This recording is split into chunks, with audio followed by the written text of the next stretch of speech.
네, 유스탁의 유창희 대표도 개장 함께 해주시기 위해서 출연하셨습니다. 어서 오십시오. 네, 안녕하십니까? 네. 자, 이제 한 개장 5분 남았으니까 네. 시장 뷰와 그다음에 기업을 연달아 한번 들어줘. 오늘 조선업종에 대해서 얘기를 해주신다고요? 네, 일단은 뭐 시장 뷰가 저희 어저께 새벽 2시까지 시장을 보고 좀 안정감 갖고 잠을 잤는데 새벽에 네, 다들 당황해 하시죠? 깜짝 아침 출연하신 분들이. 네. 고점 대비해서 좀 급락세가 나왔는데 일단 뭐 우리나라 시장이 어저께 좀 반등을 줬기 때문에 좀 조정이 나올 수밖에 없지 않을까 생각을 좀 하고 있는데요. 다만 이제 현재 동시효과 흐름을 보신다라면 아주 급락 출발은 아니다. 다만 이게 안심할 건 아닌 게 이렇게 약보합 정도 출발한 다음에 오히려 이제 오후장을 갈수록 낙폭을 좀 확대할 수 있는 부분이 좀 있기 때문에 특히 어저께 올라왔던 종목군들 중심으로 또 이제 하락을 좀 주도할 수 있다는 부분들, 특히 코스닥이 상당히 좀 조심스럽습니다. 어저께 약간 이런저런 이제 이슈가 좀 나와주면서 뭐 NFT라든지 메타버스, 뭐 성장주들이 대거 급등세, 기술적 반등이 나왔는데 오늘 이제 어떤 뉴욕 증시가 나스닥 중심으로 기술적 하락을 했기 때문에 그런 부분들이 조금은 이제 다시 반대로 좀 하락이 나올 수 있지 않을까 생각하고 있고요. 일단은 뭐 시장이 안 좋더라도 뭐 기업이라든지 업종을 잘 선택한다라면 좀 덜 영향을 받거나 또 이겨낼 수 있는 부분들이 있지 않을까 생각하고 있는데, 그래서 좀 관심 있게 보는 게 조선 섹터입니다. 조선주들에 대해서도 그전에도 몇 번 언급을 해드렸는데, 일단은 뭐 그 성장주에 대해서 금리 인상 이런 부분들이 좀 고밸류에 대한 어떤 부담감이 나오고 있지 않습니까? 근데 상대적으로 저밸류 기업들 혹은 앞으로 좀 턴어라운드가 될 수 있는 기업들은 이런 부분들에 대해서 좀 덜 영향을 받을 수 있다 생각을 좀 하고 있고요. 특히 이제 조선주가 이제 선박 교체 수요가 이제 본격적으로 2025년부터 본격화될 수 있다는 것인데, 왜 2025년 얘기를 지금 꺼내냐면은 지금 수주 작년이든 뭐 올해든 수주항 물량들은 이제 배를 정말 빨래 올해 말이나 내년부터 건조가 된다는 것이죠. 그럼 그 건조가 이제 끝나는 부분들이 또 새로운 수주 모멘텀이 작용할 수 있다는 부분들. 그럼 계속해서 수주는 더 좋아질 수 있다는 부분들이 연장선을 갈 수 있다는 것이 투심을 회복할 수 있다 생각하고 있고요. 그리고 이제 그 이번에 대우조선해양하고 현대중공업 그 계약사하고 합병이 좀 무산돼서 약간 저가 수주가 좀 다시 일어나지 않겠냐 우려감도 있습니다만은 지금 그럴 정도까지는 아니다. 오히려 지금 도크가 꽉 차 있는 부분들이 좀 있기 때문에 오히려 정상적인 가격은 계속해서 받아갈 수 있다 생각을 좀 하고 있고요.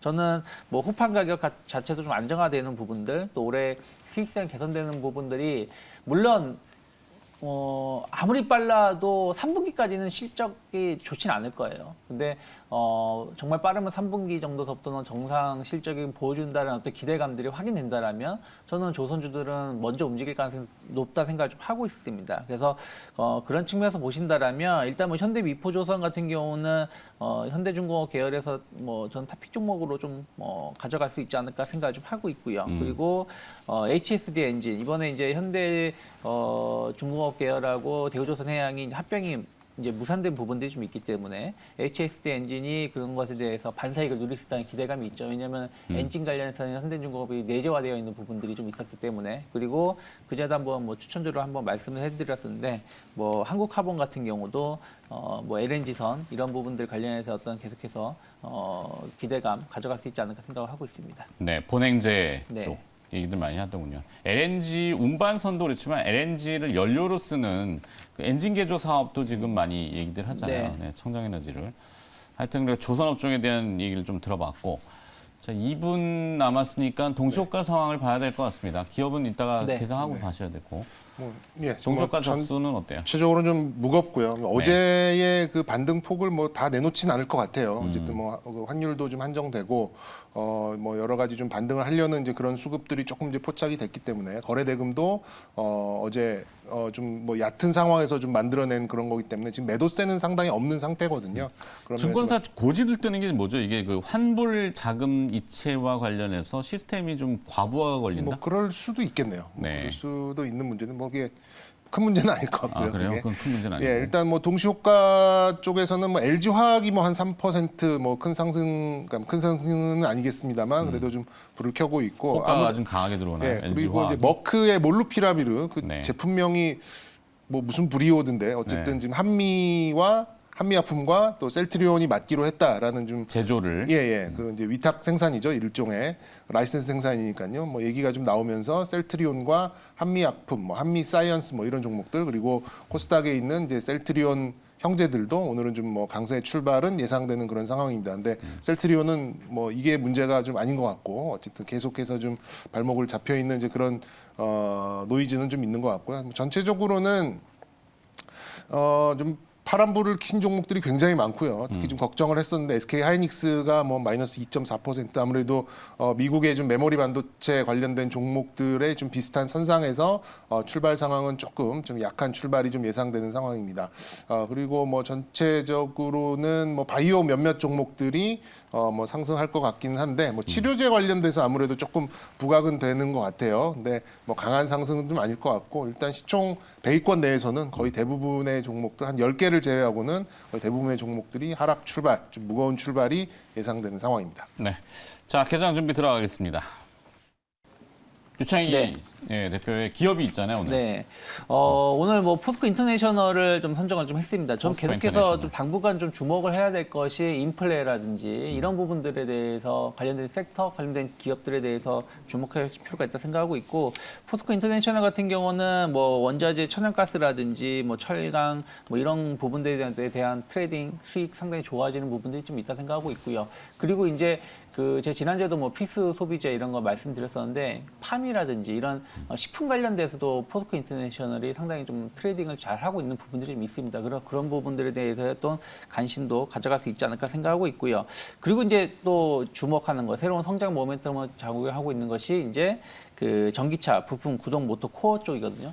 이 사업 부분이 뭐 엄청난 매출 성장세를 보여주고 있고 특히 이제 포스코 그룹이 이제 전기차라든지 이런 쪽에 대해서의 어떤 그 그룹 간의 시너지 효과를 내면서 지금 매출이 지금 늘어나고 있는 부분들이다 보니까 최근에 보면은 뭐 주가가 아주 좋았다고 말씀드릴 수는 없지만은 또 시장 대비해서 보면은 뭐 평이한 흐름을 좀 보여주고 있지 않나 생각을 좀 하고 있습니다. 그래서 저는 시장이 조금만 안정화된다라면 충분히 시세 나올 수 있다 생각하고 있기 때문에 현재가 충분히 공략 가능하다 생각하고 있고요. 일단 단기 목표가는 25,000원 정도 열어놓고 접근해 보시면 좋다 생각하고 있습니다. 네.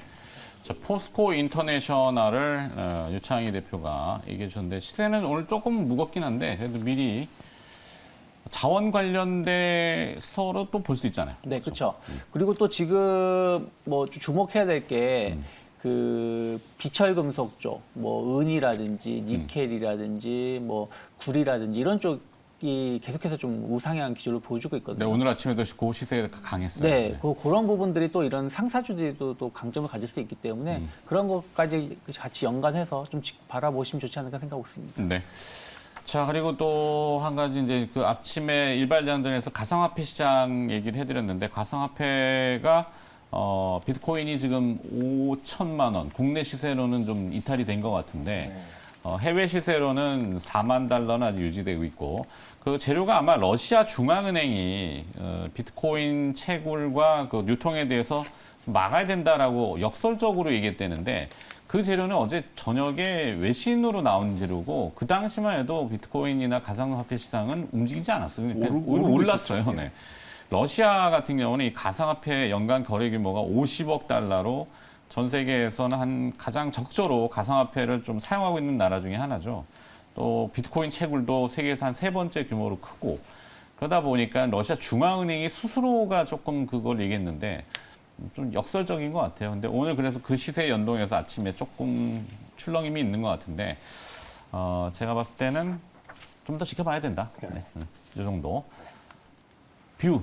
네. 남아있는 시장에 대한 전략. 네, 뭐 쓰기는 이제 수급에 대해서 좀 망설이게 되는 이제 그런 상황이죠. 그리고 수급에 대해서 망설임? 네, 이게 무슨 그러니까 소리일까? 수급 상황이 그렇게 좋은 상황이 아니기 때문에 수급만 보고 뭐 시장을 보기에는 조금 망설이게 되는데 낙폭이 워낙 수급에 물꼬를 터질 수 있는 뭐 그 마중물 네, 그런 게 시장의 호재가 아직 없다. 없어요. 네. 그리고 이제 일단 다음 주만 되면 바로 또 설 연휴 들어가고 FOMC 열리고 LG 에너지 솔루션 입성하고 이렇게 되면은 뭐 수급적으로 사실 좋을 일은 없는 것 같아요. 그래서 이제 다음 주까지는 이렇게 낙폭과대된 종목들이 많이 있어서 좀 설레이는 종목들도 있습니다. 아 진짜 싸다 저거 막 이렇게 좀 느껴지는 종목들이 좀 있긴 있습니다만 어쨌든 뭐 유창희 대표도 말씀해 주셨듯이 이제 2,800선 초반 그리고 코스닥도 900선 뭐 이렇게는 어느 정도 하방에 대한 좀 지지는 좀 가져가는 그런 상황이니까 하방에 대해서 너무 걱정하실 필요는 없고 그리고 저는 이제 다음 주 쪽에 이제 어떤 마디가 형성될 거다라는 말씀 계속해서 드리고 있잖아요. 그래서 일단